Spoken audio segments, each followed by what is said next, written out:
Instagram versus reality exposes the truth about those unrealistically perfect pics. We get it. You're on social media and you want to show the world your very best self, the times when you are on exotic holidays, looking great and surrounded by friends. Very few people share the mundane banalities of everyday life anymore. Nobody really cares about your dinner or what you are currently watching on Netflix. But some people take it way too far, distorting reality beyond all reason and creating unrealistic aspirations for their followers. Like it or not, we don't. Instagram influencers are very real and have an effect on impressionable young minds, leading to all kinds of self-esteem and mental health issues as people try to chase unattainable bodies and lifestyles. All this photo editing and fakery in the name of promoting a false image is dishonest and unethical, and we here at Men the Next Level channel will continue to call out fake people when we see it. Because no amount of hours in the gym will give you that but you saw on Instagram photos, no amount of detoxing will give you that skin, and you'll never capture that amazingly colorful picture of that impossibly exotic place because they don't really exist. You are being deceived on a daily basis. Here you can see a batch of fakery Instagram has to offer, so you know what to look out for. With photo and video technology improving all the time, it's getting more difficult to separate the ugly truth from fiction. Our advice? Take everything with a pinch of salt and don't believe it until you've seen it with your own eyes, in real life.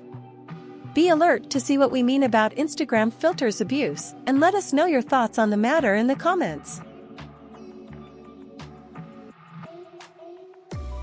Men Next Level spoke to a social media expert at UCLA's Social Studies Department regarding a 2021 study on social media versus real human interaction to get their views on the impact of social media on mental health.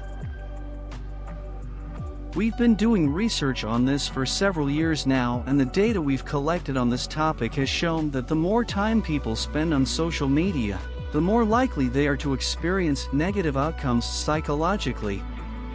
They report experiencing fewer positive emotions, less optimism, less sleep, and less motivated. College students who spend the most amount of time on social media report highest levels of homesickness, and perhaps most ironically, the more time people spend on social media site, the less socially connected they feel to other people. I would say that what is driving this is that we are social creatures, and so it's only natural that we are motivated to pay attention to those around us, and we use how other people are doing as a barometer for how we should be doing in our own lives. And with the advent of social media, it is now easier than ever to catch a glimpse into everyone else's lives and see how our own lives measure up. One of the biggest issues with it is that people post the highlight reel of their lives, boasting about all of the great things, job promotions, lavish trips, great parties they are attending with friends. And people are not posting about the everyday mundane or burdensome aspects of their lives. Long before the advent of social media, psychologists knew that one of the fundamental barriers to our well-being is social comparison. It's hard to be happy if we constantly concern ourselves with how we measure up to those around us.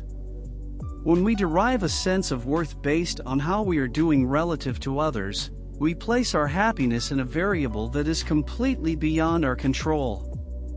Within moments of logging onto social media, we have instant access to others' accomplishments, vacations, job promotions, home upgrades, and culinary creations.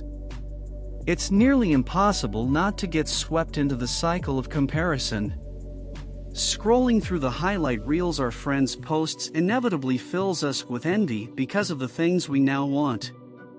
So how to protect yourself against this constant and excessive social comparison?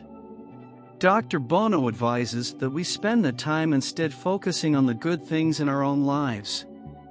Taking time for gratitude has the opposite effect of social comparison. It redirects our attention to the many wonderful things we already have in our lives that already are there, but that we have likely taken for granted.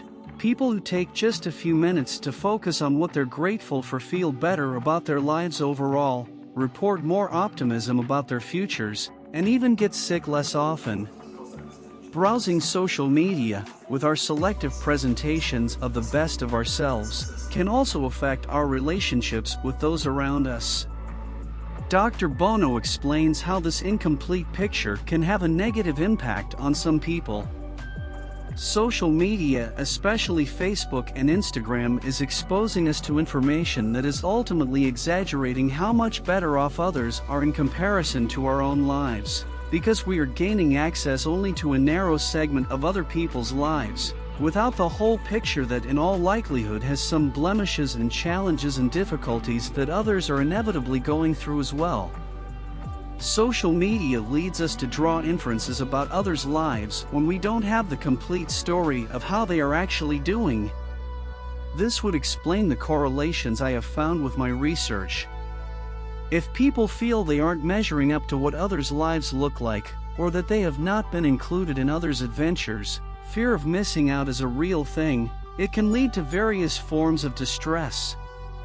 Feelings of inadequacy can prevent people from engaging meaningfully with others in the real world out of fear that don't or can't measure up. What's worse is that social media is replacing authentic in-person connection. The single strongest predictor of our happiness is the strength of our connections to other people. But we're referring to the three-dimensional people in this case.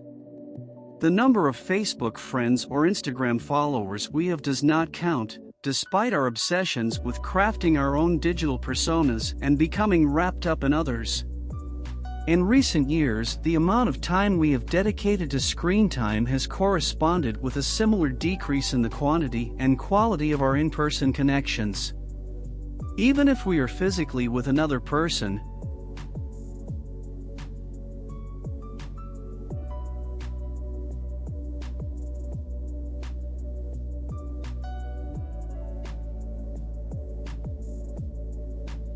experts advise that from time to time, when tempted to scroll through social media, to scroll through your list of contacts instead. Find someone to call or FaceTime.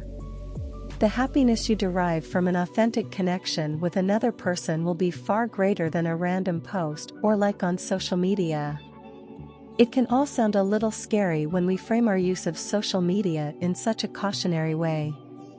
Dr. Bono is keen to stress that social media is not inherently bad. However, there are many positives too. It can be used for a lot of wonderful things that can lead to information sharing, entertainment, and even authentic social connection, he continued. But we have to be wise consumers of this media and aware of the potential risks. If you find that your social media use is leading you down a path towards social comparison and envy, I'm not suggesting that you get rid of it altogether. But you may want to modify how you are using it.